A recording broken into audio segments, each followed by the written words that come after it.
Hi friends, welcome back. Giving an update of what's going on in the stock market today. I'll share my thoughts and get yours as well. So first, headline, Dow gains 400 points. S&P 500 scores biggest four-day rally of 2024 ahead of the July CPI report. So we get inflation data out tomorrow.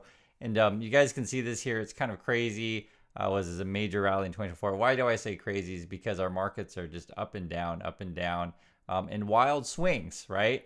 Moreover, you can take a look at this. One of the reasons why the market was green today, the inflation came in a little bit lower than what was expected on the wholesale, so that would be the PPI. And tomorrow is CPI day, so we'll see what we end up getting. And the markets, though, were definitely on the green side today, so this is everything that was up. Nvidia had a big day, 6%, Tesla up 5%, Eli Lilly up 2%, right? Apple was up. Pretty much everything was up. The only thing that you can see that was hurting today was actually the energy stocks took a hit. You guys can see that, but it was led mostly by tech.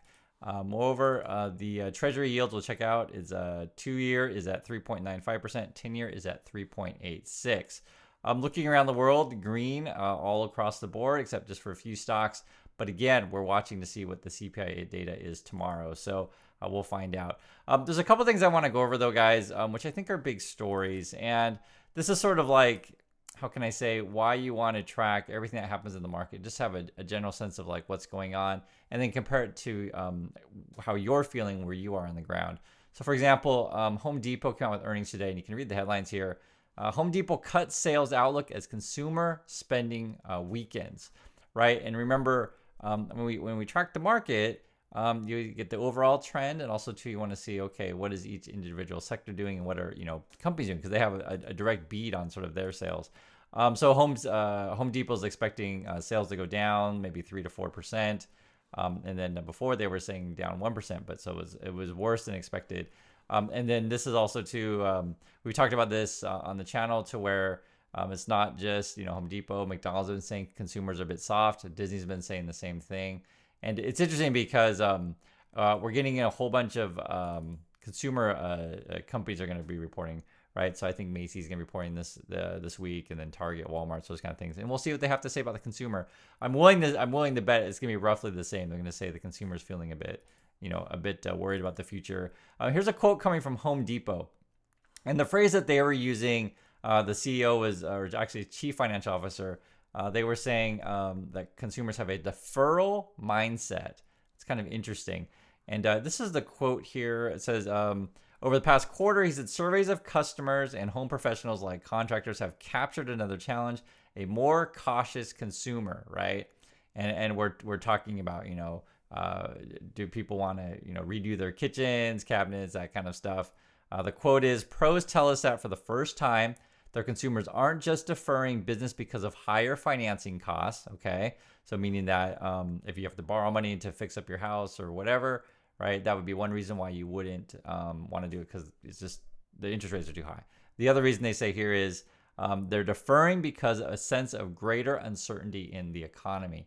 That's the stuff that we talk about many times on the channel, right? So it's the numbers are first, pushing people away, and then even if they have the money, right, and it depends on your situation and where you are, you may be like, well, I have the money, I can do it, but do I really need it? And do I feel confident I can pay back said borrowing if you have to do that? One of the reasons why you would borrow, say in this situation, and Home Depot is an interesting one because half their consumers are like professionals, right? And then the other half are more like just people doing their own home. But one of the things I was thinking about with this stuff is like, if you feel like, and you're gonna, every market's gonna be different, but if for some people, if you feel like, okay, if I add that extra room, or I redo the garage, etc., and it's going to add a lot of value to my house, and you see your neighbors doing that, and that's usually what happens for regular people. You're like, oh, my neighbor just did X, it looks great, they spent X, right? Because the costs are going to vary, depending on the price of lumber and any number of things. And then you can say, oh, well, my neighbor just sold their house for X, and so it's all going to depend on sort of your neck of the woods. Every market's going to be a little bit different. What's interesting though is that in Silicon Valley here, I guess their median house price is the first time, right, went over $2 million. Anyone who's lived in that area, I'm sure it's expensive. It's not cheap. And I actually, was looking at this. This is actually the a variety of markets around the USA. So I guess prices are still going up there. Was that up 11%? So again, that's like San Jose, Santa Clara, that area. San Francisco area median home price is about 1.4, around 1.5 in that range, up 8.5%. So a lot of these are California, Hawaii. I guess the median price for a place there is about 1 million. But this doesn't, and that's urban Honolulu. This doesn't take into consideration size. So I'm gonna bet the places in Santa Clara are gonna be bigger than the places in Honolulu. I would think. But for those of you who've lived in both locations, you can let me know. A lot of these are California. You guys can see the prices. Boulder, Colorado, median price is $888,000, so that's up 2%. Seattle area, the median price is about $800,000, and that's up 9%. My understanding with many of these markets, like Seattle would be one here, but Boston's in this list also, is that there's just not much inventory. And I actually really like. All these areas are pretty nice. Like Cambridge is a nice area, so that's about 800,000. Well, it's 793,000 to be precise. That's up 8%. And then is there any declines on this list? I'm looking. I don't see any declines, and actually I don't know this area here. And you guys can let me know where this is. Salinas, California, that went up 13% over last year. So that's the biggest year-over-year change. That's about $1 million for a median price there. I don't know where Salinas is. I'm not sure actually. You guys let me know. Bridgeport, Stamford, Norwalk. That's an expensive area of the USA. I believe one of the most expensive, if not the most expensive county. This is it used to be. So I'm actually surprised that housing prices are this low. Well, I know. Yeah, I mean, low in comparison. That's about 792,000, up 9.7%. Well, look at this one. New Jersey's still in a bubble, up 14% year over year, 14.8 actually, 698%. So, okay, let me rephrase. It's been in a bubble for a while. But I'm surprised that regarding the New Jersey area, so this is White Plains because there's different areas, that it would be increasing this much. Newark up 12.2%.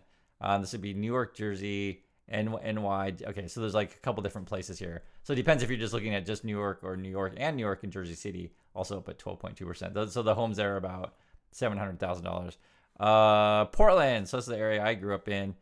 Median price is $600,000, only up 1.5%. So there are declines. So part of the Colorado area, so that would be Denver, have declined a bit, and then part of Santa Fe, New Mexico, you'll see a small decline in real estate. So real estate has yet to cool, and so regardless of what, CPI certainly matters, but you guys are going to know your market and your real estate. I mean, because some of the numbers that they were giving here.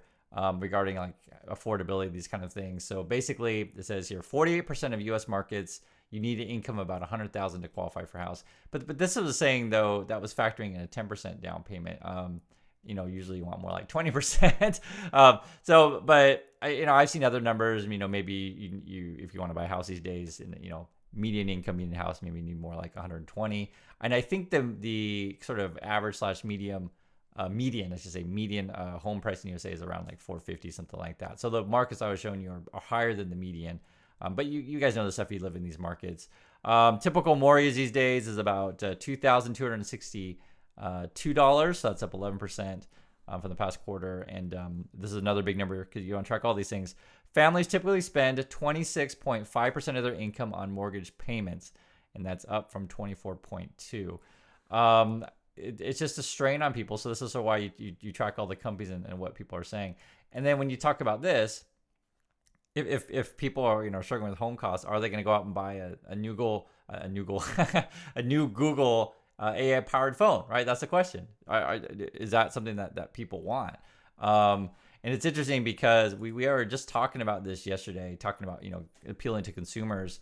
So Starbucks has been struggling. So they actually fired the CEO of Starbucks, and they hired, get this, the CEO from Chipotle. And it'll be interesting if this person can pull it around. I think his name is Brian Nicole. I think he was at like Taco Bell, and he was at another major chain before. So he has quite a bit of experience, and he really pumped the stock, but in a good way. I mean, in a good way in the sense of like the sales were on their side, and they actually Chipotle actually did very well during the pandemic. True story. I was ordering Chipotle.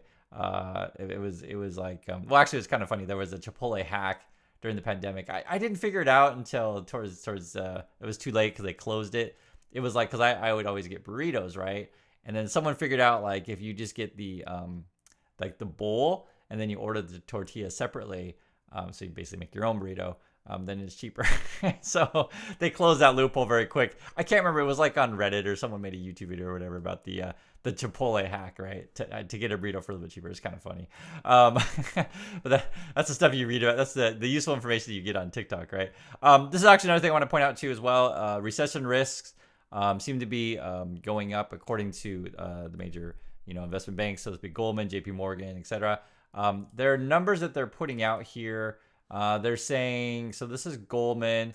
They're saying chance of U.S. recession at 41%, so that's higher. Their previous estimate was 29, and then J.P. Morgan saying 31% chance of recession. This is funny because we've been talking about this stuff for a while, but their forecast over at Goldman has been going up and down of what recession is. But again, depending on who you ask, right? So some people say, Chris, we're already there. If you actually read some comments, this is coming from the community. One person says, leverage is your friend until it's not. Another person comments, Starbucks was supposed to bring the European style of third spaces in America with higher quality of coffee. Over the years, they have lost their way. It doesn't make sense to buy a $7 a go. I don't mind spending $7 if I sit there for an hour or two using their AC and Wi-Fi in comfortable space. I think this is an interesting one because you're talking about recession or not recession. So first we were talking about in the last video is like, okay, if the economy is going down, say, a rough spot, our consumers are going to be there to buy these kind of cups of coffee. And this person is saying, well, if I can use their AC and spend a couple hours there and get out of the house, that kind of thing, I'll do it. Some people maybe work in Starbucks or study in Starbucks if you're a student. Whether or not they bring the European style space, I laugh because it's I heard, because I'm not in USA right now, but I've heard someone was saying in New York City where they removed the tables, and so now it's just a walk in and walk out. And Starbucks had a big debacle with the whole, are our restrooms public or not? And it's a massive problem in many cities in USA. If you guys know this, basically homeless people live in these places, and it's a real problem. And they had an issue. I don't remember what city. We'll say Santa Monica, but I don't remember the city. Or no, I do remember. It was Philadelphia, where there were some customers that accused Starbucks of being racial profiling, which I would probably say was probably the case. The basic gist of it is there were 3 black gentlemen that went in there, or 2, and I think they're waiting for a third friend who was coming, and they didn't order coffee until their friend was going to arrive. And then I guess when the friend arrived, they were going to go order coffee, but someone called the police on them to kick him out before. And then the question would be, if say a white customer would do the same thing, just go into Starbucks and not order right away, wait for your friend, would the employees come and try to kick you out after, say, 15 minutes or something like that? And I don't remember the exact details of that particular the one, but I was just thinking about that because what ended up happening, which I think was in my opinion, ruined Starbucks, was in saying, okay, you don't have to buy anything. Anyone can come and use the bathroom and sleep there all day. And then suddenly it's just Starbucks is a public park. and it's a real problem in the USA, where since you can just at this point have homeless people live at Starbucks and maybe wash themselves at Starbucks, etc. So then I guess the solution then was to remove all tables and remove bathrooms from Starbucks, so you don't have to deal with that stuff. And it's just it's a long conversation, and because you're dealing with more than just Starbucks, you're dealing with the culture of what's going on in USA. And if you guys have been in USA, you know exactly what I'm talking about. I'm not just making random stuff up, and it's a major problem. So can you turn that around? But the guy was at Chipotle before and was profitable over there, and that's what the markets are betting on. But this is also too related into the recession talk. Someone wrote just yesterday, Chris, we call it the Greater Depression. One of the things I want to point out, which is kind of an interesting one, is because I like to give you guys a perspective of what's going on around the world. So GM, they're I guess going to be cutting jobs in China. Why do I mention this stuff is because sometimes people get too focused on just the U.S. market and think that USA lives in an island, but it's not the case. If you say work at Google and you're trying to sell Pixel phones, or you work at Apple trying to sell phones, or you're a Tesla trying to sell cars or GM trying to sell cars. You got to sell them to somebody, right? And if it turns out in China there's more competition, and consumers are softer, it's going to be tough, right, going forward. And so and then it kind of spirals in a downward direction, right? You fire people, said people are worried about their jobs, etc., and they don't necessarily go and buy new cabinets or kitchens. You see how this all connects to, say, the Home Depot thing. But I know they're different countries, but the trends are similar in every country around the world. So don't think we have different experiences. This is sales in China at GM. And there was one story that really caught my eye that it was about people in finance in India. And I like to share these kind of things because it shows how we're all connected and have similar experiences. So you can see here, thousands of bankers are quitting their jobs in India. So it's not exactly what you think. So the headlines are eye-catching, but it's not exactly. They just have really high attrition over there. And their attrition is much higher than, say, other countries. So there's the average. India's the red one on the right there. I had a lot of friends that went into finance, not from India, but just my friends in the USA that went into finance, and I would hear about the crazy hours they worked. There was a story. It was in the Wall Street Journal yesterday. I forgot to mention yesterday. I'll just mention it now. Is basically the people in finance industry are overworked, and you have to lie about to the clients about that you actually went home and slept. You'll go home at 2 a.m. in the morning. Your boss will call you at 2:30, and then you have to go back in by 4 or whatever. Just ridiculous hours. The thing is, why is it so attractive to people? Is because there's money in. Obviously, there's money in the finance industry. India, they have a high turnover or attrition, however word you want to say it, because I guess they were saying that the companies don't really have a culture of training you, and so the only way for you to really get ahead is to quit and go on to a new company. And it was interesting, even though the attrition was really high in India in finance. I mean, it looks across the board. A lot of it's the highest in finance, but it looks across the board. A lot of their companies have this kind of thing, and it's interesting because when you compare sort of the culture in India or other countries like this, it's different than the way the Americans talk, and I want to show you what I mean by that, because I live in Korea and I've lived in various countries, and or even when I was USA, I'd be around a lot of because I used to teach in New York City, but I'd be around a lot of people all around the world. So for example, this is someone from India, and I like you guys to hear this. So this person's 25, and they say they were ecstatic when he joined a shadow lender's wealth team 4 years ago to sell savings accounts and personal loan products, right? A first-generation white-collar worker. So the person's dad is a chauffeur, mom is a cook, right? And they're from the, it says here, oh, right, and then the mom cooks for rich people in the Mumbai suburb. And it says here, his excitement was short-lived. Chirag's role was not the desk job he imagined, and he struggled to access wealthy clients or expand his network. Point being, it's because it doesn't come from the right family. It's hard for him to sort of move up, right? And you can hear more what he says. Chirag said he's trying to save up enough money for a management degree. Quote, at least people will look at me with respect, but with tuition of 200,000 rupees, so that's about $2,000 or 2,400 about. He's anxious about how he'll afford everything. Quote, I don't look like the rich people I have to sell products to, he said. And they don't trust me, the quote. And it's interesting because the way race or caste plays out in India is not so different than the way that things that play out in the USA. I know all these things are really, really complicated issues, but I think sometimes from the American perspective, and I say the joke, but sometimes Americans think that they're the only culture in the world, the only country in the world, the only people that struggle. But there are a variety of experiences around the world, and you may find when you meet people from various countries that your experiences aren't so different, and they have similar kind of things. And my point of view in this stuff, as as a professor for many, many years, is I try to give an education to everyone who walks through the door, regardless of what you look like, and I've always believed those kind of things. So when I read this kind of stuff, for me, I really understand the challenges that this person faces. So it's very real. You're facing, to try to better yourself. Education is expensive. Plus, even if you do get there and maybe you're quite good, people say, oh, well, you don't look the right way.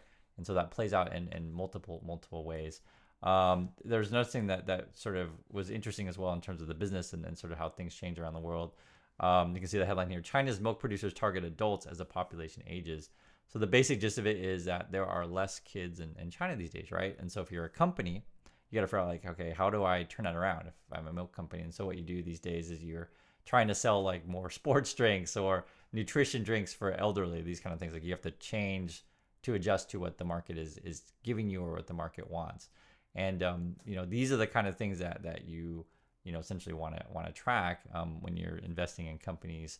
Because sometimes if you watch, and this is just how it is, if you watch YouTube, it's a bunch of 20-year-old kids saying, oh, you got to get the hottest stocks, etc. They just look at a bunch of charts, but they don't actually understand companies, or they can't read. They're illiterate. And I know I'm a little bit mean that way, but this is stuff you want to look at, because especially for people who are pumping your Tesla stocks all the time and they ignore the market in China, right? Oh, because I don't need to care about that, because I can't read. I can't read anyway. So all I do is look at a chart and say Tesla stock 150, and then it's going to go to 220, and that's the extent of the channel, and that's what people like to watch. But I find it disingenuous, because it's not really informing you like how the market works, or what how can I say, what you really should be looking at. One thing that was really interesting is even it was JP Morgan was saying that the market is disconnected from the economy, right? So you can see here, it says U.S. credit and equity markets look disconnected from the U.S. rate market.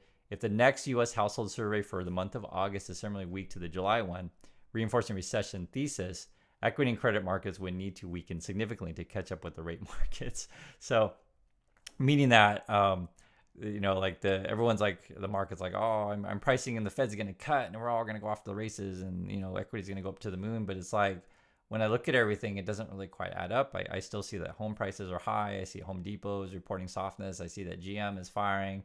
I see companies in China are like, oh my god, we don't have enough kids. I see that people in India struggle. So it doesn't mean everything's going to go to zero, and it doesn't mean you're never going to get a job or anything like that. I'm not saying that kind of stuff, but just you want to plan for stuff, guys. And so you want to be thinking, okay, how can I make sure that my job is solid? How can I make sure I'm paying off my debts? How can I make sure I'm building up wealth, right? So you're going to throw some money into index funds. If you want to pick individual stocks, how can I make sure I understand what I'm investing in? All of these kind of things. And just so you want to mature in your investment journey. It's great to, guys, always have you come back and share ideas of what's going on around the world, because there are a lot of people in different countries that watch this channel, and it's fun to talk about this stuff together. I track this stuff because I like to know what's going on, and the more that you understand what's happening and why things are happening, you're not freaking out all the time. What happens is, and because we're in an election year, the people who just don't understand the world, think about it this way. It's the best way to think about it, and I know it's not nice, but it's just truth. When someone's a baby or an adolescent, they don't have the communication skills to express their emotions, right? Nor can they even understand their own emotions. All they do is kick and scream and cry. That's what babies do, and adolescents, right? And they don't understand the world at all.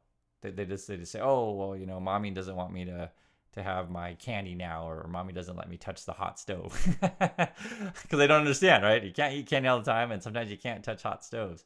And it's a kind of a similar thing of people who don't understand the world economy, or understand why they're losing their job, right, etc. So the more you understand this stuff, and you say, okay, I get what's going on, and then you'll start to make better financial decisions, and also to make better work decisions, etc. So anyway, I hope you guys understand these kind of things, and why we talk about multitude of subjects.